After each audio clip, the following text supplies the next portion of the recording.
पूछूं कि गर्भगृह का ताला किसने खुलवाया था, तो आप कहेंगे जज साहब ने खुलवाया था या प्रशासन ने खुलवाया था।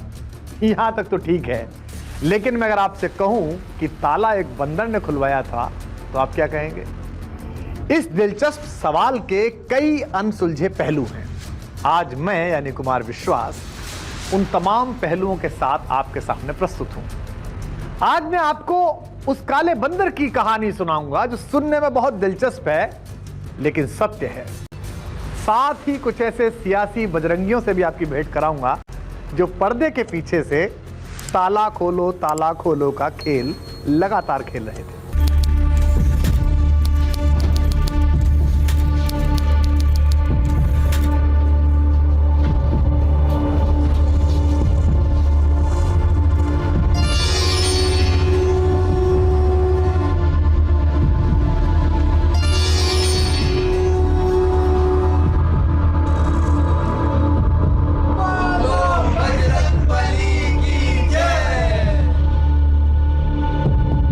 राम जन्मभूमि का ताला तत्काल प्रभाव से खोला जाए। अयोध्या में विवादित इमारत का ताला खोलने का आदेश देने वाले जस्टिस कृष्ण मोहन पांडे बाद में इलाहाबाद और फिर जबलपुर हाईकोर्ट के जज हुए। रिटायर होने के बाद वो लखनऊ में रहने लगे। मुझे अक्सर सुबह की सैर पे मिल जाया करते थे। उन्होंने ताला खोलने के फैसले के पीछे एक दैवी प्रेरणा की कहानी मुझे सुनाई। कहानी बहुत रोचक है। उनका कहना था कि जिस दिन ये दरखास्त उनके सामने आई कि मस्जिद का ताला खोला जाए और पूजा की इजाज़त दी जाए, उस शाम जब वो अपने घर गए तो घर के पोर्टिको के ऊपर एक काला बंदर बैठा हुआ था। यह सहज था, इससे उनको कोई बहुत अचरज की बात नहीं हुई।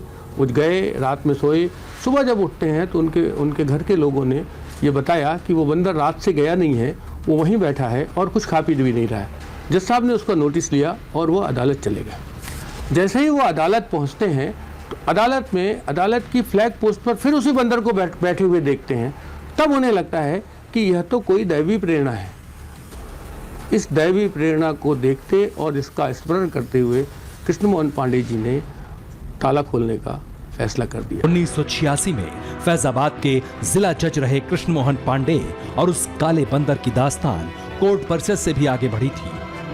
कोर्ट का फैसला लिखते वक्त जज साहब को उस काले बंदर में बजरंग बली की झलक दिख गई थी और फिर उन्होंने चमत्कार को नमस्कार करते हुए राम जन्मभूमि पर लगा ताला खोलने का आदेश दे दिया था। जज साहब के मुताबिक उस बंदर में वाकई दैवीय प्रभाव था और वो बंदर कोर्ट परिसर के बाहर उनके घर पर भी मिला था। जिस रोज मैं ताला खोलने का आदेश लिख रहा था, मेरी अदालत की छत पर एक काला बंदर पूरे दिन फ्लैग पोस्ट को पकड़कर बैठा रहा।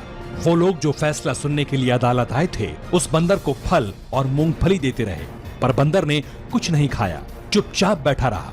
फैसले के बाद जब डीएम और एसएसपी मुझे मेरे घर पहुंचाने गए तो मैंने उस बंदर को अपने घर के बरामदे में बैठा पाया। मुझे आश्चर्य हुआ, मैंने उसे प्रणाम किया। वो कोई दैवीय ताकत थी। जज साहब यानी कि कृष्ण मोहन पांडे जी ने और भी कई मौकों पर दावा किया है कि उन्होंने ताला खोलने का जो आदेश दिया था उसके पीछे उस दैवीय बंदर का असर था। लेकिन क्या वाकई में एक बंदर की वजह से राम मंदिर का ताला खुला था या फिर उस वक्त कुछ और खेल हुआ था? इस सवाल का जवाब तलाशने के लिए जरूरी है कि आपको इस प्रसंग की पृष्ठभूमि से परिचित करा दिया। अयोध्या के विवादित परिसर में किसी ताले का पहला आधिकारिक जिक्र 10 दिसंबर 1948 को एक सरकारी दस्तावेज में हुआ है। उस वक्त राम जन्मभूमि या बाबरी मस्जिद के मुद्दे पर वहां तनाव का माहौल था और उसी माहौल में वक्फ इंस्पेक्टर मोहम्मद इब्राहिम ने मौके का निरीक्षण करने के बाद अपनी रिपोर्ट दी थी। मस्जिद पर हमेशा ताला लगा रहता है, किसी समय कोई अजान या नमाज नहीं होती। मस्जिद के ताले की चाबी मुसलमानों के पास है। पुलिस ताले को खुलने नहीं देती। शुक्रवार को 2 या 3 घंटे के लिए साफ सफाई होती है और सुबह की नमाज भी पढ़ी जाती है, फिर इसे बंद कर दिया जाता है। 1948 में सरकारी दस्तावेजों में जिस ताले का जिक्र हुआ है वो विवादित परिसर में लगा हुआ था। गर्भगृह के मुख्य द्वार पर ताला 22-23 दिसंबर 1949 के वाकये के बाद लगा था। उस रात 5 साधुओं के एक जत्थे ने गुपचुप तरीके से रामलला की मूर्ति गर्भगृह में प्रतिष्ठित कर दी थी। देखते देखते इस मामले ने तूल पकड़ लिया, लेकिन विवादित परिसर में पूजन कीर्तन शुरू हो गया था। दूसरी तरफ मुसलमान इस पूरे वाकये से सख्त नाराज थे। तनाव को देखते हुए तब पुलिस प्रशासन ने विवादित इमारत को अपने कब्जे में ले लिया। स्थानीय प्रशासन ने फैजाबाद नगर पालिका बोर्ड के अध्यक्ष प्रिया दत्तराम को रिसीवर नियुक्त कर विवादित परिसर को उन्हें सुपुर्द कर दिया। रिसीवर ने अपनी सुविधा से गर्भगृह के मुख्य द्वार पर लगे सलाखों वाले गेट पर ताला लगा दिया। साल 1986 तारीख 1 फरवरी इसी ताले को खोला गया था। साल 1986 में जब राम जन्मभूमि का ताला खोला गया था, उस वक्त देश के प्रधानमंत्री थे राजीव रत्न गांधी। स्वभाव से स्वर्गीय राजीव गांधी एक सरल इंसान थे। उनकी सियासी सूझबूझ पर भी उसी तरह का सवाल शुरुआती दौर में उठता था जिस तरह आजकल उनके सुपुत्र और कांग्रेस के नेता राहुल गांधी पर उठता है। लेकिन वो राजनीति की चर्चा है और हमको तो अयोध्या की रेल पकड़नी है, तो अपने स्टेशन पर चलते हैं। इस वक्त तो चर्चा उस दौर की जब पूर्व प्रधानमंत्री राजीव गांधी अपनी पॉलिटिकल लाइफ, अपने राजनीतिक जीवन की सबसे बड़ी और सबसे कड़ी परीक्षा दे रहे हैं। राजीव गांधी कांग्रेस के पहले एक्सीडेंटल पीएम थे। उनके छोटे भाई संजय गांधी स्वाभाविक तौर पर इंदिरा गांधी के राजनीतिक वारिस थे, लेकिन पहले संजय गांधी की हवाई दुर्घटना में मौत और उसके बाद मां इंदिरा गांधी की नृशंस हत्या की वजह से वो देश के प्रधानमंत्री बन बैठे। राजनीतिक जीवन में उनकी पहली अग्नि परीक्षा हुई शाहबानो प्रकरण में। इंदौर की रहने वाली शाहबानो 5 बच्चों की मां थी, जिसे उसके पति मोहम्मद अहमद खान ने तलाक देकर घर से निकाल दिया था। शाहबानो और उनके बच्चों के भरण पोषण का मामला जब सुप्रीम कोर्ट पहुंचा तो कोर्ट ने शाहबानो के पक्ष में फैसला सुनाया। शुरू में राजीव गांधी सुप्रीम कोर्ट के फैसले से खुश थे। दूसरी तरफ बीजेपी ने राजीव गांधी पर मुस्लिम तुष्टीकरण का आरोप लगाते हुए इस मुद्दे को लपक लिया और उसके साथ साथ आरएसएस और विश्व हिंदू परिषद ने पूरे देश में राजीव गांधी सरकार के खिलाफ आंदोलन शुरू कर दिया।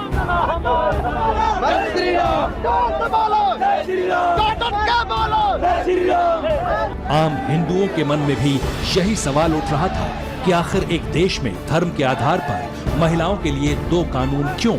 धार्मिक आधार पर बंटे समाज और सियासत के इसी नाजुक मोड़ पर एक रोज राम मंदिर का ताला खोलने की पटकथा लिखी गई, जिसके सूत्रधार थे राजीव गांधी के ममेरे भाई और उस समय के आंतरिक सुरक्षा मंत्री अरुण नेहरू। शाहबानो केस से हिंदुओं का ध्यान हटाना बहुत जरूरी है।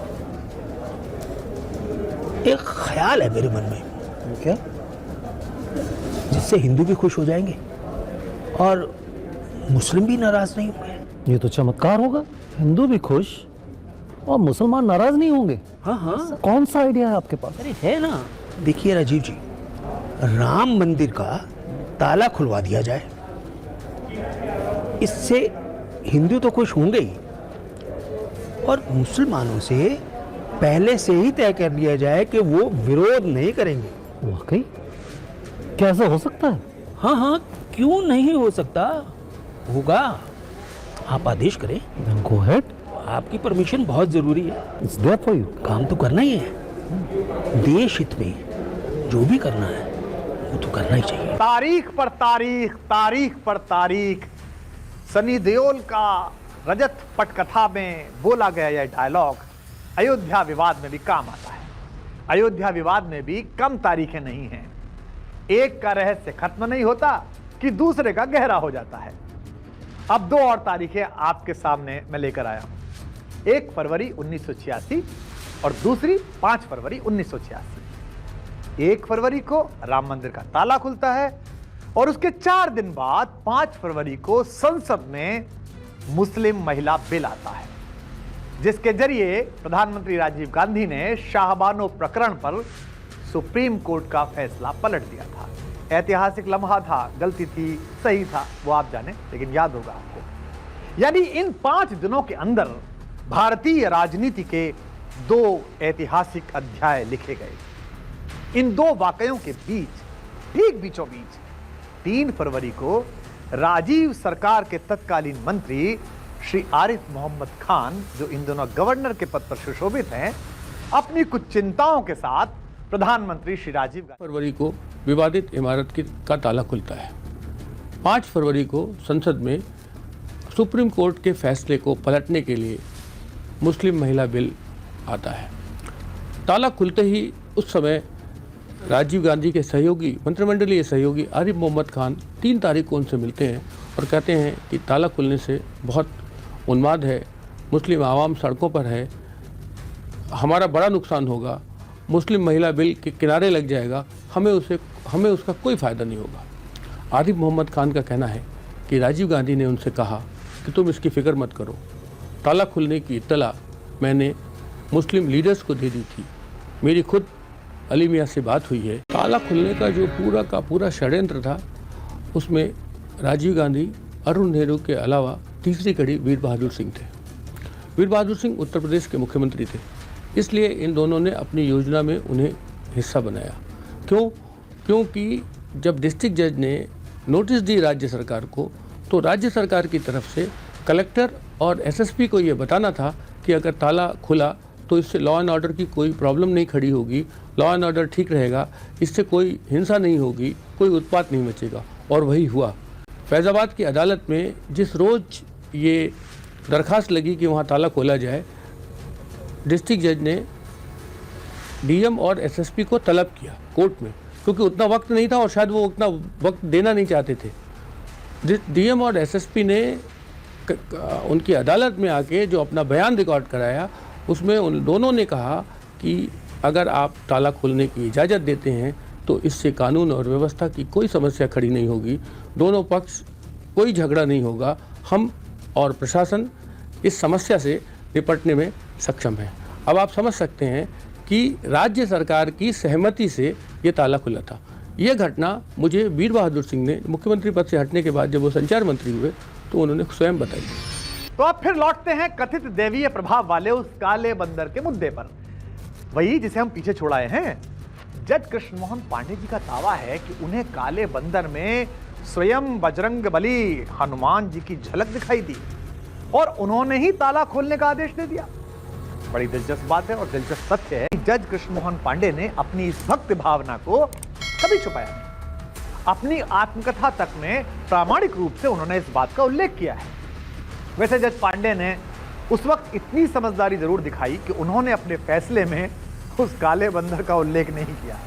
इस कारण उनकी तारीफ होनी चाहिए, लेकिन एक बंदर से प्रेरणा लेकर फैसला देना कितना उचित है या अनुचित है, इसे मैं आप कृष्ण मोहन पांडे ने एक काले बंदर में जिस भक्ति भावना के साथ बजरंग बली के दर्शन किए और राम जन्मभूमि का ताला खोलने का फरमान जारी किया, उसकी खबर लोगों को बाद में लगी। अपने फैसले में तो उन्होंने बाकायदा तथ्यों और तात्कालिक हालात का हवाला देते हुए ताला खोलने का आदेश दिया। जो मुख्य विचारणीय आधार था वो ये था कि प्रतिवादियों को ताला खुलवाने के लिए निर्देशित किया जाए कि नहीं।